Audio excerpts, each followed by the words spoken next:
At my wedding, my in-laws mocked my mother in front of 204 people, then said to one of the guests, "That's not a mother, that's a mistake in a dress." My fiancé laughed. I didn't. I got up and called off the wedding in front of everyone. Then, I did this. The next day, their world collapsed because the wedding venue was so over the top it almost felt like a parody. White columns, crystal candle holders, ceiling moldings the brochure claimed had been admired by JFK himself, assuming you believe brochures. Around 200 guests, each in their best suits, heels, and last names, politicians, architects, people you really ought to know. In the center, me and Adam, well, mostly Adam. The family's golden boy. I was the shiny acquisition with nice teeth and a suspiciously high IQ. That's how most of them saw it anyway. I sat there with a glass of water, yes, water, and waited. For it to be over, or to begin, or to fall apart, one of those. Mom sat next to me, quiet, composed. In a dress she'd found on clearance and altered overnight, hair perfect, as always. She's a hairstylist, can conjure an updo out of thin air. Someone at the next table whispered, "Did she do her own hair?" Impressive. Impressive as raising a kid solo for 25 years, in the same tiny apartment wearing the same sneakers. That's impressive. This? Just hair. I flipped through the wedding booklet, bios, love story, wine list, 4 kinds of cheese, and glowing thanks to the families. Adam's parents had titles, honors, grateful for their generous support and wisdom. My mom? Just Pam, hair artist, heart of gold, no last name. No mention that she raised me. Alone. Since I was 3, no child support. No breaks. Just a hairdresser with a heart of gold, like she's a massage chair. I shut the booklet, took a sip, looked at Mom. She gave me that tired smile. Her, let's just get through tonight smile. And then Ronald stood up, Adam's dad, the kind of man whose smile comes with a price tag. He raised his glass, cleared his throat, and said, "Tonight we celebrate more than the union of 2 remarkable young people. We celebrate a story of success, a story of someone rising above their circumstances." Pause. This is America after all. The land of opportunity, where even if you weren't born with a silver spoon but say a comb in your hand, you can still make something of yourself. Polite laughter, measured. I saw Mom's fork twitch. Deborah, Adam's mother, hid a smile behind her glass. One of the aunts giggled into her napkin. Not everyone starts from the same place. Ronald continued. But if you're driven, if you want more, you can become the bride at a wedding like this. Even if once upon a time your work was a little closer to the people. Closer to the people. Wow, thanks Ronald. You just turned my mom's entire life into a campaign slogan. He sat down to the clink of glasses. Someone murmured, "Well said." Another added, "To America trailers to penthouses." Then came Deborah, the kind of woman whose voice is honey, but her spoon's full of arsenic. "Monica is proof that talent doesn't depend on geography," she said, smiling just wide enough. "I've always admired people who take from life not what they're handed, but what they've earned, especially when no one ever taught them how." Smile. Sip. Pause. "I'm sure much of Monica's gift comes from her mother," Deborah said, staring right at her. "The ability to see beauty in simplicity, to work with your hands, to stay connected to ordinary people. That kind of gift? Well, it doesn't come with diplomas, it's innate, what some might call golden hands." Mom sat down her fork, calmly, no sharp movements. I knew that gesture, it meant stay seated, don't break a glass over someone's head. My face was burning. I wanted to stand up, scream, throw something. But I stayed, because we don't make scenes, not in public. During dessert, I overheard one of Adam's cousins whisper to another, "Is it true Monica's mom isn't even a licensed stylist? Like she just learned on her own? That's wild. Our gardener plays piano by ear too." Fine. Whatever. I expected that kind of petty, let her have her fun, but then it got worse. I stepped away from the table just to breathe, and that's when I passed Deborah chatting with someone. I didn't even catch who. I was heading back when I heard it. Clear as day. No maybes. Monica looks stunning, Cooch her bride for sure. Her mother though, I honestly thought she was someone's +1. That's not a mother. That's a mistaken address. And the laughter, soft but sharp as a slap. I stopped, just stood there. Deborah looked right at me and took a sip, didn't flinch. Adam laughed. Mom, seriously, careful. Someone might actually get offended. That was it. I remembered sitting with him on the roof of his place in Portland, him in an old t-shirt scratching the side of a Coke can. If the world ever falls apart, I'll stay. He said, we'll get through it. I'm your fortress. Weird thing to say, but sweet, I thought. Now here I was, standing in a room full of people mocking my mother. His fortress was laughing. I walked over to Mom. Let's go. Adam was suddenly at my side. Mommy, wait, he whispered. They're just joking. They love you. It's just their style. Their style? I echoed, humiliating my mom with a glass of Prosecco in hand. Is that the vibe now? You're overreacting. It's our day, don't ruin it. I'm not ruining it, I'm ending it. Mom tried to stop me. Honey, please, we can take it. It's just one night. No, Mom, we don't have to take anything. Not anymore. I turned to face the room. Silence. Thank you for the evening, and for the very clear reminder of who I never want to become. And we left. No drama. No tears. Just left. The string quartet fumbled. Voices behind us. What's happening? Is she serious? She ruined her own wedding. Wrong, darlings. I just saved my own life. The diner was open 24/7. Back in the day, it was full of students dodging their dorms or cab drivers on a coffee bus. Tonight, dead quiet. Just a woman in earbuds by the window and an older waitress who clearly recognized us but politely pretended she didn't. Mom slid into her usual seat by the wall. I sat down her tea and sat across from her with black coffee. She looked at me over her glasses and said quietly, "We don't have to hide, honey." I held her gaze for a second. We're not hiding. We're just back at the start. This place knew everything about us. I sketched my first architecture assignment here. Mom used to dry my soaked hair with napkins when I got caught in the rain. We once split a single piece of cake because we had $6.12 between us. In this chipped-up booth with its mismatched chairs and sticky menu covers, I first felt like maybe, just maybe, I could change the world. Or at least buy my mom a lunch that didn't come with a timer. We didn't talk much. The silence felt safe, like exhaling. Mom wasn't one for drama. She worked 3 jobs and never once called it sacrifice, just life. A mall salon, house calls, kitchen hair gigs for her regulars. She could foil highlights and dye roots at the same time, then pick up groceries and make dinner, all without whining. She didn't do breakdowns. She did to-do lists. Dad left when I was 4. I barely remember him, just a shadow and a voice yelling. Mom wiped her hands on her apron, closed the door behind him, and never said his name again. We lived in a 2-bedroom on the top floor of a building that was colder inside than out in winter. I did my homework on the salon floor, between the hairdryer and a cart of perm rods. Mom brought me tea in a styrofoam cup and always said, "Just don't lower your head, that's all." I saw her fall asleep standing in the stairwell with grocery bags in her hands. I saw her clipping coupons and drinking tea from a thermos because coffee was too fancy. And I saw the way her eyes lit up when I brought home an essay from school, as if I'd want a Grammy or something. Architecture happened by accident. There was this school field trip, some walk through alleyways and rooftops, redesigned under a new urban renewal plan. One girl asked, "Why are these benches so crooked?"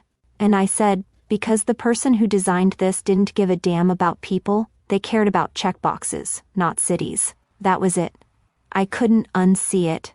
Got a scholarship, moved to New York, lived in a box of a room where the bed took up 90% of the space, worked in the library, ate instant ramen, burned out, kept going. Sophomore year, my friend and I came up with Urban Bloom, an app that turned abandoned city lots into usable, livable spaces like crumbling courtyard, community request, design proposal, execution. 3 years in the city noticed. Then a funder, then the first actual money. Mom never quite got what the app did, but one day she said, "You're making something beautiful. You're tough, like your forehead." And honestly, That meant more to me than any TED Talk. Adam showed up at a city planning forum. He was representing his parents' real estate company. I was repping Urban Bloom. We clashed during the panel. He talked numbers. I talked neighborhoods. He pitched mixed-use commercial zones.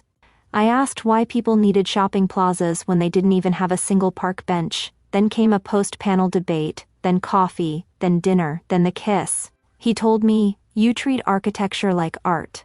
I want to learn that from you." And I believed him. He seemed different, thoughtful, grounded. Nothing like his father, who keeps his hands in his pockets even when shaking yours, or his mom, whose compliments always have a side of passive aggression. Our first visit to their place was straight up absurd. A literal glass house, glass, steel, fountains, LED mood lighting. Mom came in wearing her good discount store shoes and the coat she tailored herself. She brought handmade soap as a gift. Deborah took the box like it was still damp. "Oh, so artisanal. Did you make this yourself?" Ronald shook Mom's hand and said, "Thanks for raising such a creative daughter, especially considering your workload." Like she'd been raising me while cutting 10 heads of hair on the side. During dinner, Deborah leaned in and asked, "So your company specializes in urban lawns?" I said, "No, we design public spaces that make people feel like they matter." She smiled at me like I'd handed her a finger painting. Mom said nothing that night, but on the subway ride home she whispered, "They're not like us, but you're still you." I tried not to see it, tried to believe it was just a cultural gap. Adam said things like, "They joke that way with everyone, and they really do like you, babe." But every time Mom talked to them, I felt it. Shame. Not for her, for them. The way they tilted their heads with that rich people empathy, the way they put interesting in air quotes, the way their smiles always skipped the apology part. I was living between two worlds, soup in a thermos versus oysters on toast. Only one of them ever felt like home. When we got back from the diner, it was past 3 a.m. Mom went straight to bed. I just sat in the dark, and suddenly I realized I hadn't just walked out on a wedding. I'd come back to where people look you in the eye, where they don't laugh into their wine glasses, where Pam, hair artist, heart of gold isn't a punchline. She's my mom, and she's the reason I can start over, on my own terms, with the door fully closed behind me. The headquarters of urban core groups sat on the corner of two not quite main streets in what used to be a concrete wasteland 10 years ago. Now, it was the heart of modern urban design. My heart, my project. Which is funny, really, because when I walked into that lobby, fresh off ditching my own wedding, I didn't feel like a runaway bride. I felt like I'd finally come home. The security guard looked up and froze. He knew me. He knew I was the founder of Urban Bloom. What he didn't know, that as of this morning, I was also the majority shareholder of Urban Core Group. 5th floor. They were already there. Adam, a few board members, some external guys in expensive suits who were either investors or lawyers, or both. The toasts from earlier still echoed in my head, now sounding more like bad stand-up. I walked into the boardroom like I was just picking up a jacket. Calm, head high. They expected fury, or silence. The best outcome for them would have been me staying humiliated and powerless. Unfortunately for them, I was neither. Deborah stood as if she still hoped I'd show up in my wedding dress mid-meltdown. "Oh, Monica," she said, fake warm. "I'm glad you could join us." "I'm glad too," I replied, though I didn't come here to join anything. I dropped a folder onto the table. Silence. That flicker in their eyes. The one people get when they realize the ship might not be as watertight as they thought. "Before we start," I said, "we need to update the voting structure." Deborah rolled her eyes.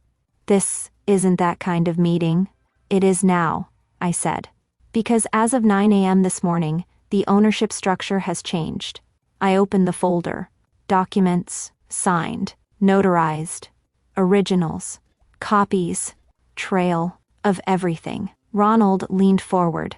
"What is this?" "Shareholder resolution," I said. "New structure. New vote. New conflict of interest policy." I laid out the paperwork. As of today, my company holds 52% of the voting shares of Urban Core Group. 3 holding entities, 3 months of negotiation, 4 layers of legal firewall, all clean. Call your lawyers. They'll confirm it. Ronald shot up from his chair. This is personal. This is about the wedding. Something someone said. And now you're lashing out. Deborah put her hand to her forehead and groaned. How could you do this to us? We welcomed you. You were like a daughter. This isn't revenge, I said, calm, cold, clear. I started buying shares when I realized you were using my name to pitch projects. But leaving me out of every investor meeting, when my ideas showed up in your slide decks, but I never got a seat at the table. I didn't want control. I just wanted my voice to count. I looked at them, one by one. But then, you humiliated my mother, publicly. That's when I understood. This was never a partnership. So fine. It'll be a takeover. I walked to the head of the table. Deborah's usual spot. Nice chair, by the way. Just enough recline. Solid armrests. None of you, I said, will have access to Urban Core Group moving forward. Not you, not your partners, not your family's funds. I'm not here to burn the place down. I'm here to clean house. A full audit of all projects and contracts from the last 3 years begins next week. Silence, heavy enough to feel. Adam hadn't spoken. He was staring at the table like it might save him. Finally he looked up. Monica, this isn't what you wanted. You always said you wanted to be a part of this. I did. I cut in. I wanted to be on the team, not a prop in the family brochure, not a decorative success story for your mother's next TEDx talk. I came in thinking I could build something with you, with all of you. But you thought I was just a vibe. A pretty little symbol of humble beginnings. Well, congratulations. That symbol just voted you out. Deborah gasped. You used us. No, I said. You used my name, my story, my work. Now you get the real me. Ronald was red. The kind of red that screams entitled rage. He stepped toward me like volume would fix it. You think you've won? I gave him a small, sharp smile. No. I think you never noticed who's been driving this car for a while now. You were too busy checking your reflection in the rearview mirror. I gathered the papers, snapped a folder shut, walked toward the door. Behind me, shuffling suits stunned silence. At the threshold, I heard Deborah's voice sharp and desperate. Adam, you're not going to let her do this, right? He said nothing. I passed the front desk, past security, past a small herd of reporters that had gathered by the elevators. I didn't stop. As the elevator doors closed, I heard someone hiss behind me. We're suing. This is abuse of power, maybe. But this wasn't the end. This was inventory, a beginning, and a point of no return. A week passed. Urban Core, once shiny, smug, untouchable, started crumbling like a house built on rotting beams. First, a quiet headline in an architecture blog. Then, a local paper picked it up. By Monday, CNBC and Bloomberg. Scandal at the core. Contracts, cronyism, and a family exposed. The internal audit, ordered by the new board, found that one particular project, the one Deborah Kramer proudly paraded around in her speeches, was bloated. To the tune of $3 million, even worse, 2 of the contractors that got paid, no websites, no reports, no proof anything was ever actually built. The city froze the payments, and someone from the Planning Commission, anonymously of course, told reporters too many contracts were approved under special circumstances, no public review, no pitch meetings, just signatures. It raised red flags. Investors bailed. One major fund, who'd just been considering a long-term deal, publicly pulled out. Bloomberg called it corporate quarantine. Ronald dumped his remaining shares below market value. Deborah vanished the same week. Photos of her house hit foreclosure lists, and Adam, gone. Or so I thought, until 9 days later, I was in my office at Urban Bloom, finishing a presentation for the mayor's office when the front desk buzzed. You've got a visitor, said the guard. No appointment, says it's personal. I didn't even look up. It's Adam, isn't it? Yes, ma'am. Let him in. He walked in looking like a golden retriever left out in the rain. The same lost puppy routine that once felt vulnerable. Now, just performance. I'm listening. I didn't know about the contracts. I swear. About my mom, the deals, all the back-end stuff. I wasn't on the board. They kept me out of it. I nodded. He took it as an invitation to sit. Monica, maybe it's not too late. I miss you. Not the company. You. I miss you. His voice said one thing, but his eyes were scanning. Walls, coffee table, security guard. Anywhere but me. Love Adam, I said. Isn't something you keep quietly inside when it's convenient. It's something you say out loud when it's not. You stood there, laughing, while they humiliated my mother, while they mocked where I came from. And you said nothing worse. You smiled. I didn't know it would go that far. But you knew. And you chose silence. You chose comfort. And now I choose to. I tapped the trackpad, sending the presentation. The city had removed Urban Core from its list of preferred vendors. And now, so had I. He sat frozen, waiting for something. I added softly. You laughed, Adam. At me. At my mom. At everything that made me who I am. I paused. Maybe it wasn't a breakup. Maybe there was never really a relationship. Maybe I built something in my head that you never lived in. He opened his mouth. Closed it. I used to think I misjudged you. Now I think I misjudged myself. You didn't want a partner. You wanted a prop. I still love you, he whispered. No, I said. That's not love. Goodbye, Adam. He stood, took a step back, then another, and walked out into a hallway full of reporters. Cameras flashed. Questions flew. He said nothing. 2 weeks later, Urban Core was blacklisted by the city. 2 board members fled the country. And me? I opened a foundation, a scholarship program for girls from under-resourced neighborhoods. We called it the P Foundation. P for Pamela, my mother. The hairdresser with scissors in one hand and the strength of a storm in the other. At the ceremony, the mayor handed me a plaque. For my contribution to urban renewal and moral renewal. I took the mic and said, I didn't grow up with a legacy fund, no land, no name, just a mom, a blow dryer, and a belief that hard work isn't weakness, it's power. I don't want to tear things down. I want to build. But sometimes, to build something real, you have to rip out what's been rotting. That night, Mom and I sat in our usual booth at the 24-hour cafe. She sighed. You could have just let it go. You didn't have to do all this. I sipped my tea. Smiled. I wasn't getting revenge. I was making it clear. We don't have to hide anymore. I still think about that night sometimes. The wedding. The exit. The boardroom. Their faces. Not because I regret it.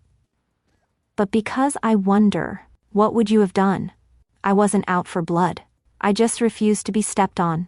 Me, my mom, our lives. What do you think? Did I go too far? Or did I do what had to be done? Drop your thoughts in the comments. I actually do read them. And if this story hits something in you, subscribe, like, share, stay tuned. More stories are coming.